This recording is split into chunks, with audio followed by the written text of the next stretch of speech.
By popular request, we have gotten our hands on the all-new Subaru Ascent for a complete review. As you recall, our last video on this model was based off of a few hours with it in Portland.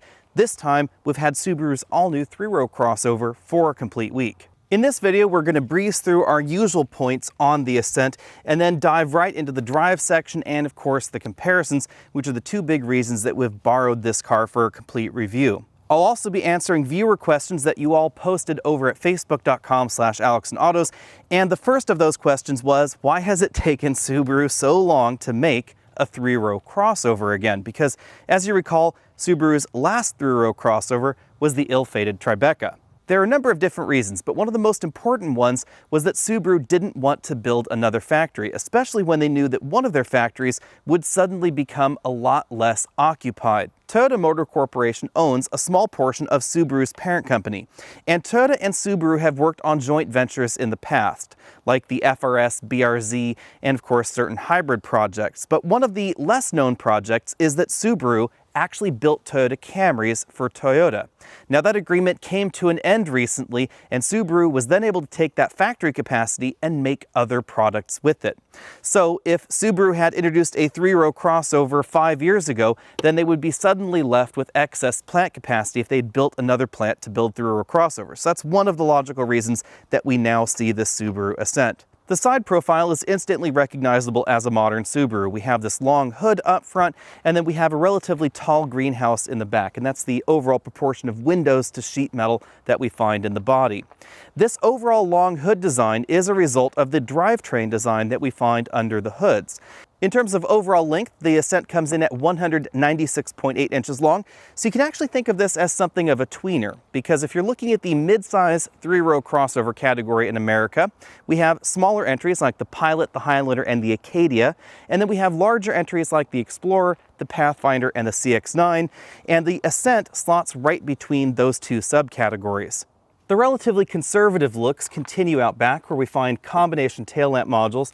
That means that we have LED lights and incandescent lights both in these modules. So the parking lamps, which is what you see illuminated right now, those are LEDs, as are the brake lights. Then we have incandescent bulbs for the backup lights and the turn signals as well.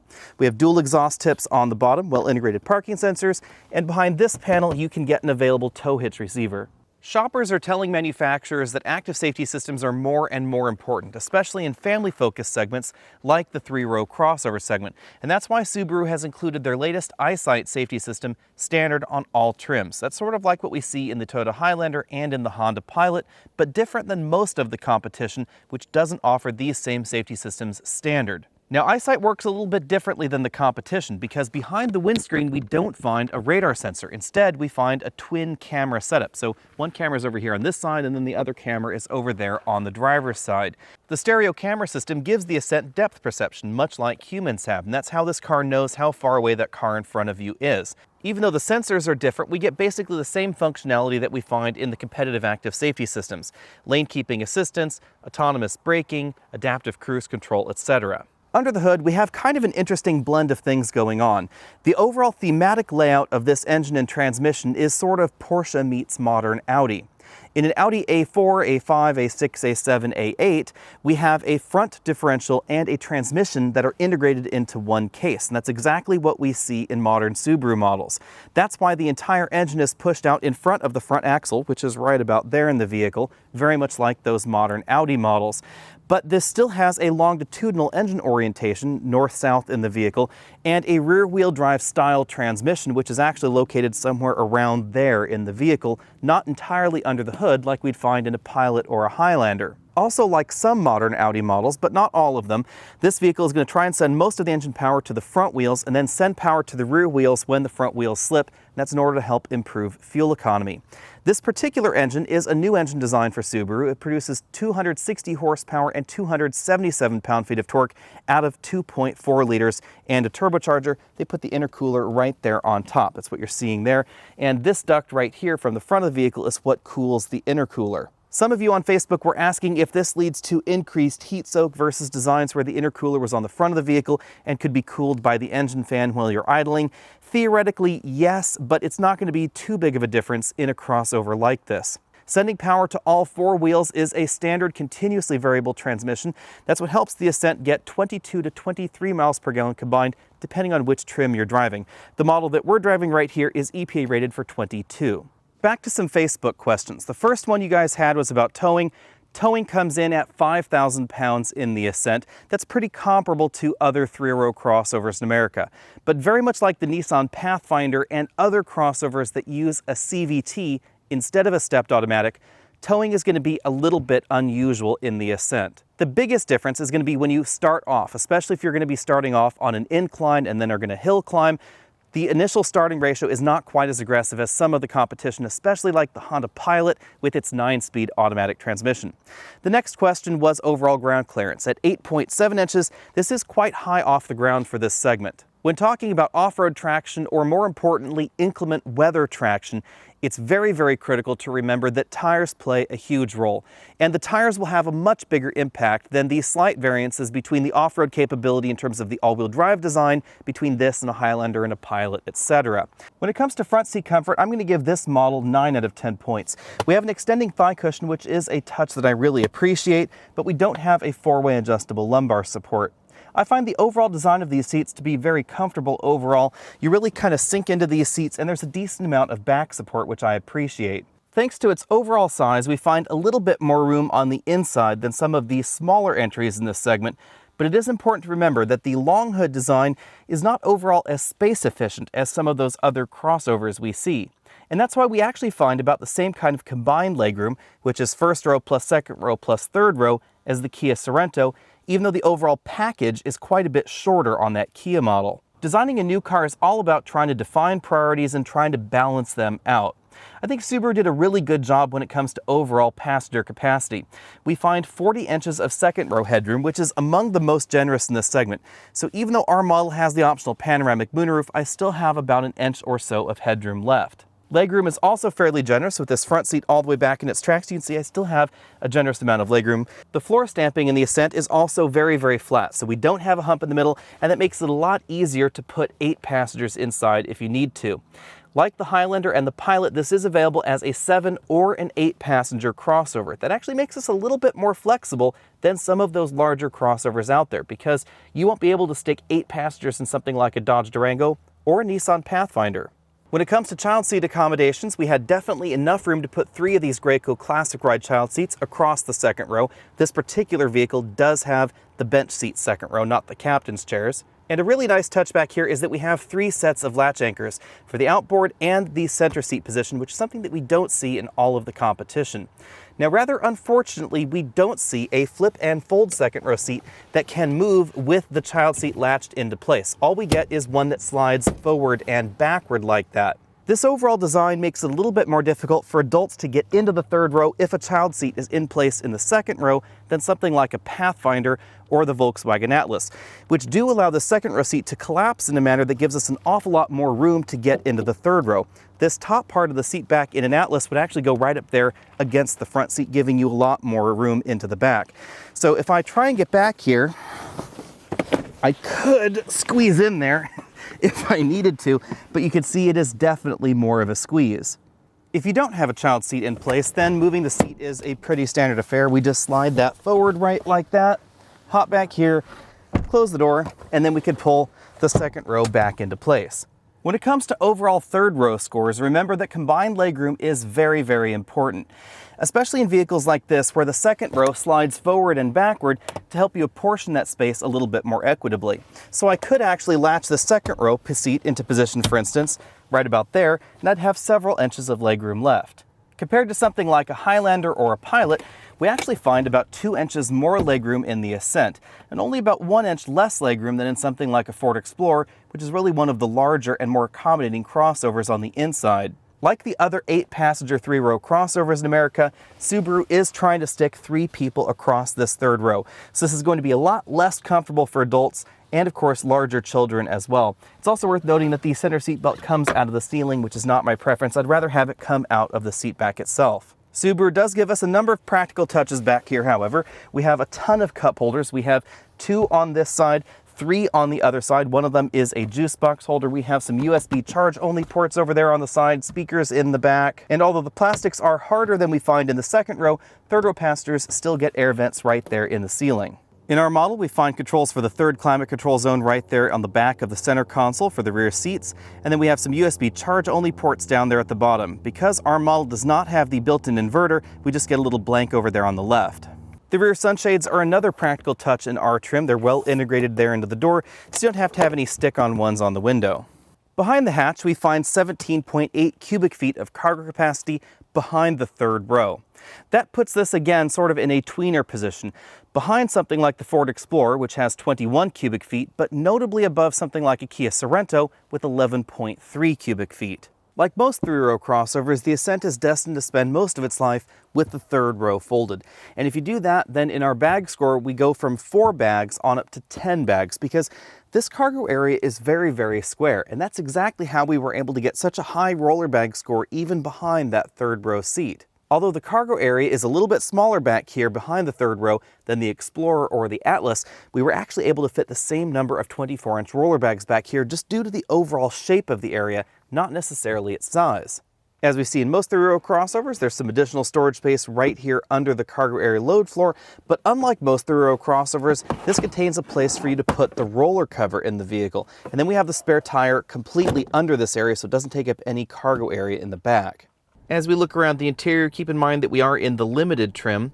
The last time I drove the Ascent, I actually spent most of my day in the touring trim, which is one step above this. Despite not being the top-end model, we still have this large panoramic moonroof, which you can see extends right over there to just about above the second row passengers' heads. From this vantage point, you can also see the air vents that are located right there in the ceiling for the third row, the second row right there, and then of course the center seat belt right there for the third row, which does come out of the ceiling, as I said before. The driver and front passenger get height adjustable shoulder belts, and then we have 4-way adjustable headrests. These have a ratchet style design, so they ratchet forward like that, and then you ratchet it all the way forward to release it again. The leather in this particular model is perforated, although these seats are heated but not ventilated. The front seats offer some moderate bolstering there on the seat back and seat bottom cushion. And then as we move over to the front doors, we find just about as much soft touch plastic as you'd expect in this segment. So we have a soft touch upper section, soft touch accents right here for this ivory insert and then the armrest, and then most of the rest of the door is made from a hard plastic. As we look around the interior of this vehicle, it's important to remember that the Ascent starts less expensive than most of the competition because all-wheel drive is standard in this vehicle and optional in the others. With the Ascent, Subaru really decided to dedicate themselves to interior parts quality and fit and finish. That's an area where Subaru has actually fallen behind some of the competition a little bit. Although that is fairly logical in my mind, because remember that Subarus all come standard with all-wheel drive, and they have base prices that are similar to the competition's front-wheel drive models. So oftentimes you do have to pay for that a little bit by having slightly less nice pieces inside. But the Ascent really bucks that trend. So we have a injection molded upper section of the dashboard with after stitching to give it a slightly snazzier appearance there. And then we have some actual pieces of material going on for this ivory insert in the dash with real stitching there. There's a storage slot right there on the passenger side where you could very easily put smartphones right there like that iPhone X Max. We find several LCDs in the dashboard. This first one at the very top right there has a center channel speaker in front of it in our model and is controlled via these buttons right over here that are closer to the driver. This allows us to cycle through screens like our weather right there, current location, Apple CarPlay readouts, trip computer information like distance to empty. We have a clock there, a button to access certain vehicle settings, and then status of the vehicle's active safety systems. Below that, we have the touchscreen infotainment system. Our model has the up-level model, which includes factory navigation, in addition to the Apple CarPlay and Android Auto integration. The addition of CarPlay and Android Auto really puts us ahead of systems that we find in the Pathfinder and in the Highlander as well, because those still don't have that kind of smartphone integration. We do have some built-in apps in this generation as well, AHA, Pandora, TravelLink, etc. And of course, as I said, this particular model has the factory navigation. We have some direct access buttons on the bottom to apps, our map, and of course the media and radio interface. Working our way down the dashboard, we have the controls for the 3-zone automatic climate control system, as well as the heated seats. You can control the front zones with these 2 side knobs, or we can hit this rear button right here, and then use the knob to actually control the rear zone from the front as well, and you can sync all 3 zones together.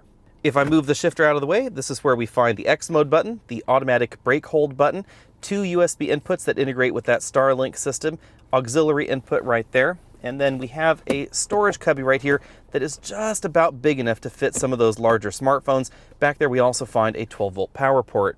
The shifter is a pretty traditional console shifter. Drive is all the way back there, manual mode is over to the left, and then once in the manual mode you use the paddles on the back of the steering wheel to actually control that mode. We have 2 large cup holders right here and then an electric parking brake. Between the front seats, we find a padded center armrest that opens to reveal a storage cubby with a removable divider. And because of the overall drivetrain design, the storage cubby is not quite as deep as something that we find in the Toyota Highlander, but it is fairly large overall. The instrument cluster features your typical analog gauges like speedometer and tachometer, and then a color multifunction display in the middle. This display mirrors some of the information that we saw there in the center console display and gives us some additional screens like our tire pressure readout, but focuses primarily on fuel economy and a digital speedometer. The steering wheel is a 3-spoke design, very similar to other Subaru steering wheels. We have some small sport grips up top, and it is leather wrapped. While some manufacturers have gone for button minimalism, Subaru goes the other direction, and we have a ton of buttons on the steering wheel. We have a heated steering wheel button over here on this side, the buttons that control the adaptive cruise control functionality that's brought to us by that EyeSight system over here on the right. There's also a lane keeping button right here on this side. Then on the left, we have the buttons for the infotainment system, track forward, backward, volume toggle, source button, voice command button. Then we have these 3 buttons right down here. These you use from behind the steering wheel right like that, and those control the multifunction display between the speedometer and tachometer. Then we have shift paddles on the back of the steering wheel. We have down over here on the left and then up on the right. In our acceleration tests, we ran from 0 to 60 just under 7.1 seconds in this model. That's notably faster than when we drove this out in Oregon at the first drive launch event. I think the reason for that is that Subaru seems to have tweaked the software versus those pre-production models that we were driving very early on. In our 60 to 0 braking test, this model stopped from highway speeds back to 0 in 127 feet. That's pretty much in the middle of things for this particular segment. You will find some models with wider tires especially stopping a little bit shorter. Tire size plays a role not just in braking but also in handling, and we do find wider tires in some of the competition. The overall handling nature of the Ascent is fairly good, but the overall feel is actually a little bit below average, I would say, in this particular segment. We definitely get a lot of body roll, a lot of lean in this, because Subaru has decided to make this vehicle relatively softly sprung and fairly high off the road. We get a ground clearance figure that is nearly 9 inches. You can really see the difference in overall tuning, however, between this and something like a Mazda CX-9, which actually has about the same kind of ground clearance, because the CX-9, even though it's high off the ground, does not have the same kind of body roll or lean because its suspension is an awful lot firmer than this. So the CX-9 is going to handle better out on the road. That really is noticeable, but it's not going to be quite as comfortable if the road starts to get rougher. Handling ability on rougher roads has long been a Subaru strong point, and the relatively softer suspension we find in this vehicle definitely helps improve that. So if you have this out on a rougher road and you're really pushing it in the corners, it's not going to feel unsettled like some of those firmer suspensions can. On the downside, when the road is well paved, like the one that we're driving on right here, it's not going to be as much fun. This reminds me a little bit of the Nissan Pathfinder in a way, due to its overall feel out on the road. The best way to describe the Ascent overall out on the road is a little bit disconnected. It feels like it could be a little bit ponderous, but it actually ends up gripping the road about as well as the average crossover in this segment. The overall feel just lacks a little bit there. Although the softer suspension has an impact on the overall handling ability, it definitely has a positive impact on the ride. This is one of the more comfortable vehicles in this particular segment, and I would say this is actually a little bit more comfortable than the Nissan Pathfinder, which has long been one of the best rides in this group. The Ascent definitely soaks up large and small imperfections even out on rougher gravel roads like we're on here. This makes sense, of course, because one of the use cases for something like the Subaru Ascent is for the ability to be driving on gravel roads like this for long distances. And a lot of crossovers in this segment that are a little bit sportier themed are going to be less comfortable. They're going to be more tiring for that kind of surface. But this is the kind of vehicle where you could drive 30, 40 miles out on a gravel road like this and not really notice. Because so many of you have had questions about the Subaru all-wheel drive system, let's address a few of these before we move on. First off, X mode. If I press the X mode button, then we get hill descent control enabled by default, and the all-wheel drive system is going to target the software for more off-road like situations than normal. Now, X mode does not lock the center coupling in the Ascent, and that is noticeable because if I were to floor this vehicle right here, we do get a little bit of wheel slip from the front tires, and then it takes a little bit for the traction to actually move to the rear. Now, unlike some of the competitive systems, this system is always trying to send some of the power to the rear.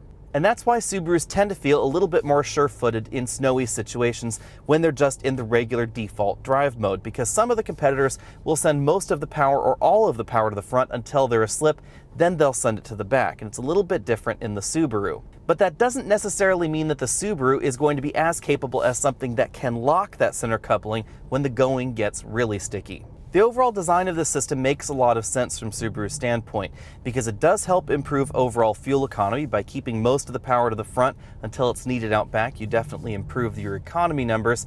And of course, you're going to improve reliability because making a lot of connections to the rear axle is going to put a lot of extra stress on the system, and that would harm long-term reliability and dependability. So that's why we don't see that kind of system in the Subaru. It would also add additional weight, and weight is again the enemy of fuel economy. In our cabin noise test at 50 miles an hour, we scored 71.5 decibels, which puts this right about average in this segment as well. This is pretty similar to the mainline three-row crossovers. If you want something that's a little bit quieter, you will find that in something like the Buick Enclave, but you'll have to pay a little bit more for it. Or if you're looking at some of the less expensive options in this segment, they may actually be a little bit louder out on the road than this. One area where the Ascent really excels is fuel economy, and keep in mind that all-wheel drive is standard on all trims. According to the EPA, you should be getting between 22 and 23 miles per gallon combined, depending on the trim level of the Ascent that you get, and the model that we're driving should be getting about 22. However, we've actually been getting between 23 and 24 miles per gallon over a week of mixed driving, thanks to the continuously variable transmission and this new turbocharged engine. You could also likely thank the tire size that does have that negative impact on handling and braking ability for the high fuel economy. Subaru is a brand that doesn't have higher efficiency front-wheel drive models to compete and help improve their overall fuel efficiency scores, so instead they have really had to double down on trying to improve fuel economy in the all-wheel drive models. That's something that we definitely don't see in all of the Ascent's competitors because most of the competition actually sells more of the two-wheel drive models than the four-wheel or all-wheel drive models. A lot of you on Facebook were asking how the combination of the turbo and the CVT work for this vehicle. This actually has a very well-sorted feel to it overall because the turbocharged engine helps the CVT not need to rev the engine up so far because we get all of that low-end torque that you wouldn't find in a naturally aspirated engine. So if you dislike the way that some CVTs feel because they're letting the engine really rev high, then you're not going to get that same sort of feeling in the Ascent. It's the same sort of thing that we've noticed in some of Honda's turbocharged vehicles. The engine's ability to produce a large amount of low-end torque really reduces the need for the transmission to allow the engine to rev so high. So instead, this engine spends most of its time loafing around 2,000 or 2,500 RPM.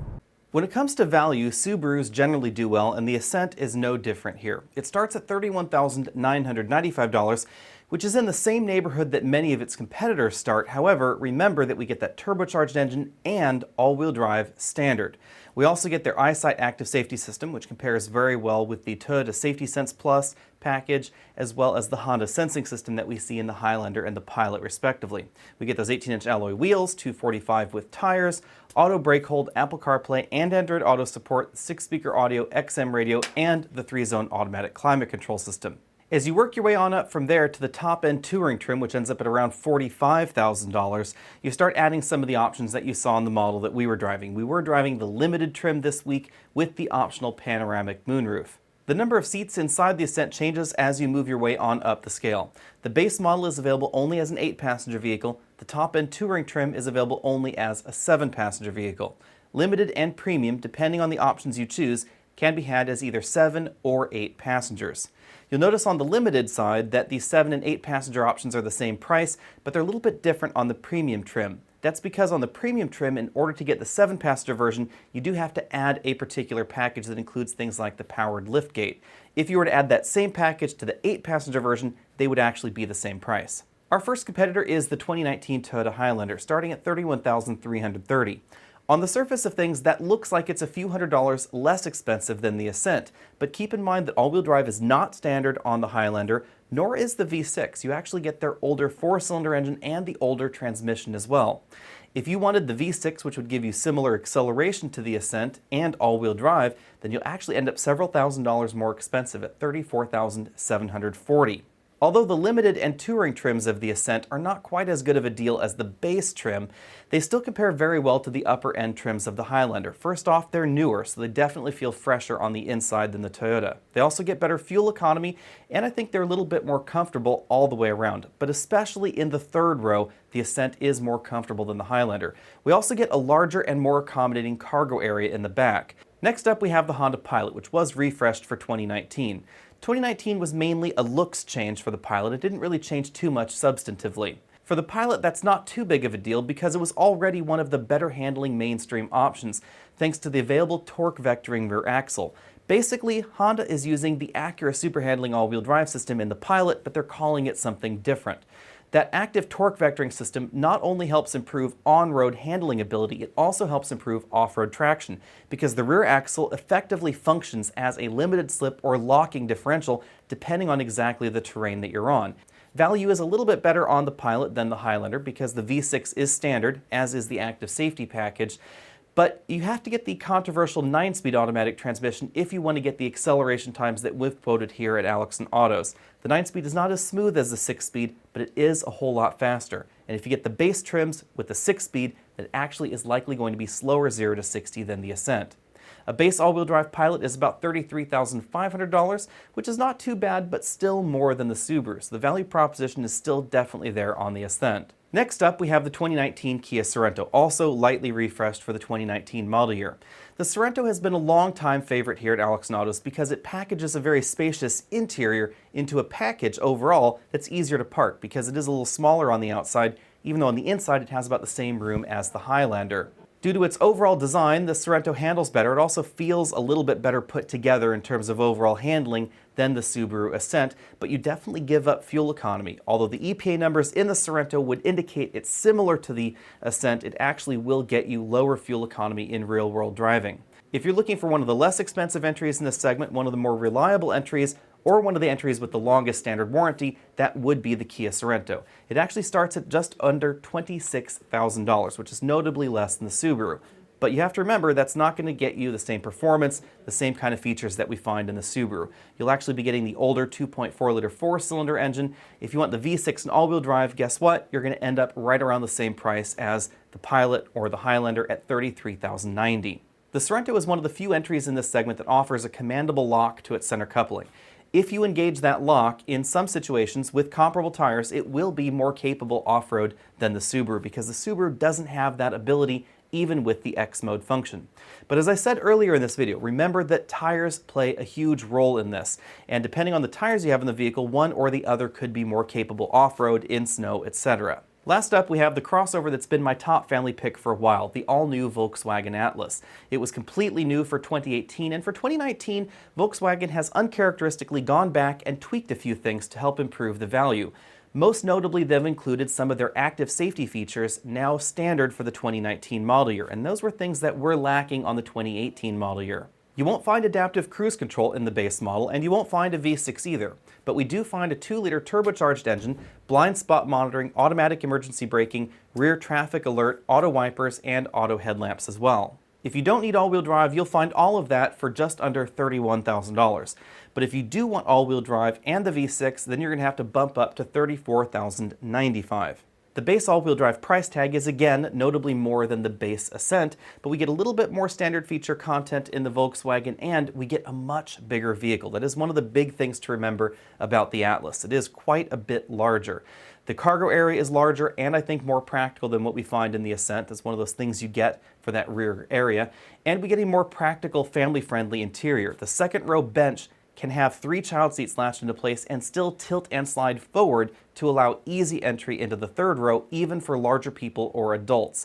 That's one of the big differences as we mentioned earlier. As you work your way on up to the very top end trim, we do get a full LCD dashboard and gadgets that feel a little bit more modern than what we see in the Subaru. But again, it's going to be a little bit more expensive. It's also going to be a little thirstier because the Subaru is definitely more efficient thanks to its new turbo engine and the continuously variable transmission. My bottom line with the Subaru Ascent is that it is an incredible deal in its base model. If you're shopping for one of the base entries in this segment, I would say definitely take a good long look at the Ascent, because you get all-wheel drive and you get high fuel economy for less or the same amount that you're going to pay for any of its competitors. And that's a really, really good deal. The only trouble with the Ascent is that as you work your way on up the trim levels, it's not going to be as good of a deal as that base model. Now, it's still going to get good performance, it's still going to have excellent fuel economy, but the value, the features for dollar, is not going to be quite as good as that base model. Because the value proposition tends to go down a little bit as you work your way on up the trim ladder, I think it is a little bit easier to cross-shop some of the competitors and choose some of those competitors for different reasons. For instance, the Volkswagen Atlas for its larger cargo area, the increased family friendliness, I think that would be a good alternative to those top trims of the Ascent.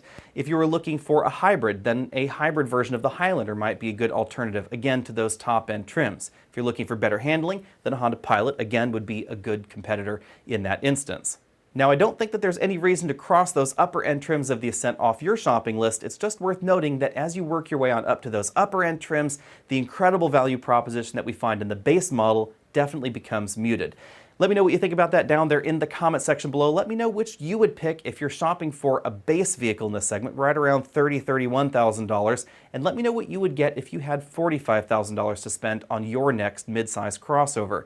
Click those related videos down there if you haven't already done so. Click up there to the top of your screen if you want to support this channel. That'll take you over to patreon.com, where you can pledge monthly to this channel. You can also click down there to that subscribe button, head over to facebook.com/AlexNautos if you haven't already done so, and I'll see you next week.